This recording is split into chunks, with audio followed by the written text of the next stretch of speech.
Trump की नज़र Panama नहर पर क्यों है, आज हम इसके बारे में जानेंगे। अमेरिकी राष्ट्रपति डोनाल्ड ट्रंप का यह बयान कि वह दुनिया की सबसे दूसरी व्यस्त अंतर महासागर या जलमार्ग पनामा नहर को फिर से हासिल करेंगे करके मध्य अमेरिका में चिंता पैदा कर दी है। आखिर ये विवाद क्यों खड़ा हुआ है, इसके बारे में हम जानेंगे। 1999 में अमेरिका ने सबसे महत्वपूर्ण जलमार्ग नहर पनामा को सौंप दी, लेकिन पनामा ने इस शर्त का उल्लंघन किया है कि इसमें बाहरी देश का हस्तक्षेप नहीं करेंगे। अमेरिका ने चीन पर नहर के संचालन का आरोप लगाया है। नहर का प्रबंधन पनामा नहर प्राधिकरण द्वारा किया जाता है। यह पनामा सरकार के अधिकार के क्षेत्र में एक स्वतंत्र संगठन है। अमेरिका को पनामा नहर इतना क्यों महत्वपूर्ण है, इसके बारे में हम जानेंगे। 22 किलोमीटर लंबी पनामा नहर प्रशांत महासागर और अटलांटिक महासागर को जोड़ने वाली एक कृत्रिम प्रणाली है। इससे न केवल जहाज हजारों मील की यात्रा करने से बच जाते हैं, बल्कि समय भी कम होकर एक सप्ताह रह जाता है। इसके निर्माण से पहले जहाजों को दक्षिण अमेरिका के अंतिम छोर तक पहुंचने के लिए दोनों महासागरों को पार करना पड़ता था। फ्रांस ने पनामा नहर का निर्माण प्रारंभ किया। इसमें 25,000 मजदूरों की जान चली गई। अमेरिका ने 20वीं सदी में नहर का निर्माण पूरा किया।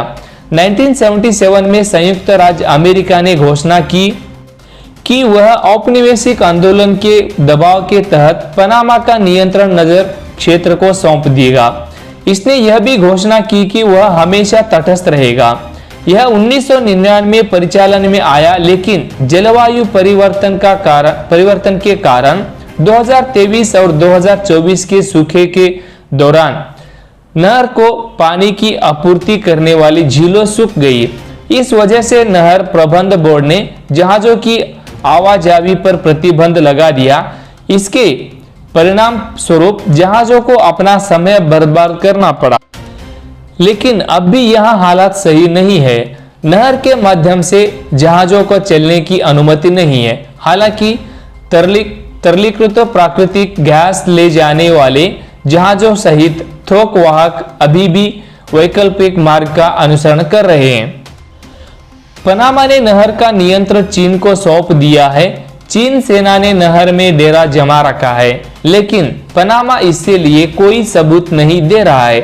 राष्ट्रपति बनने के बाद अपने पहले भाषण में ट्रंप ने कई बार इसका जिक्र किया, लेकिन ट्रंप के इस आरोपों को पनामा सरकार और चीन सरकार ने पूरी तरह से खारिज कर दिया है। नहर के प्रशांत और अटलांटिक प्रवेश द्वार पर बालो और क्रिस्टेबल बंदरगाह हांगकांग स्थित सीके हचिसन होल्डिंग्स कंपनी द्वारा संचालित किए जाते हैं। जब तक कंपनी में सार्वजनिक निवेश न हो, यह चीन सरकार के प्रत्यक्ष प्रबंधन के अधीन नहीं है। हालांकि राजनीतिक विश्लेषकों का कहना है कि चीन सरकार हांगकांग की कंपनी पर नजर रख रही है। अटलांटिक तट पर MIT बंदरगाह का प्रबंधन अमेरिकी निजी कंपनी SSA मरीन द्वारा किया जाता है। अटलांटिक बंदरगाह का प्रबंधन ताइवान के सदाबहार समूह CCT द्वारा किया जाता है और प्रशांत तट पर रेडमंड बंदरगाह का प्रबंधन सिंगापुर के PS इंटरनेशनल द्वारा किया जाता है। इसकी घोषणा सरकार की वेबसाइट पर की गई थी। हालांकि प्राकृतिक संबंधों के संबंध से समुद्र लैटिन अमेरिका पर चीन की पकड़ साल दर साल मजबूत होती जा रही है। यह क्षेत्र भी चीन की ओर झुक रहा है, जिसने वाशिंगटन की नींद उड़ा रखी है। पनामा के राष्ट्रपति जोस राउल मुलिनो ने ट्रंप के बयान पर प्रतिक्रिया देते हुए कहा, नहर पनामा की थी, ये पनामा की है, भविष्य पनामा का होगा। नहर के माध्यम से यात्रा करने के लिए जाने वाले शुल्क पारदर्शी है और सभी आयामों को ध्यान में रखते हुए तय किया गया है। टैरिफ को लेकर भी विवाद था। संयुक्त राज्य अमेरिका ने बार बार जहाजों पर पनामा नहर से गुजरने के लिए भारी शुल्क लगाने का आरोप लगाया है। उसने यह भी चेतावनी दी है कि अमेरिकी वस्तुओं पर इतनी मात्रा में शुल्क नहीं लगाया जाना चाहिए।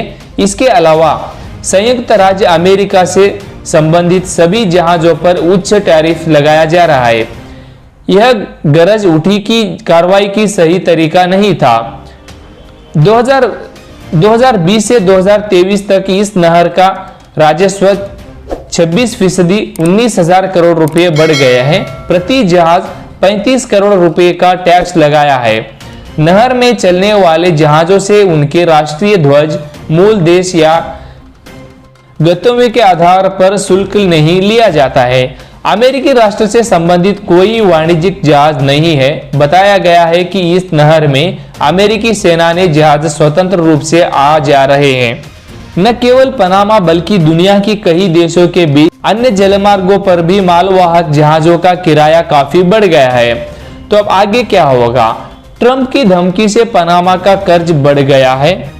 ट्रंप के नहर को वापस लेने के बयान के बाद अमेरिकी निवेश बैंक जेपी ने देश के बॉन्ड की कीमत बढ़ा दी थी।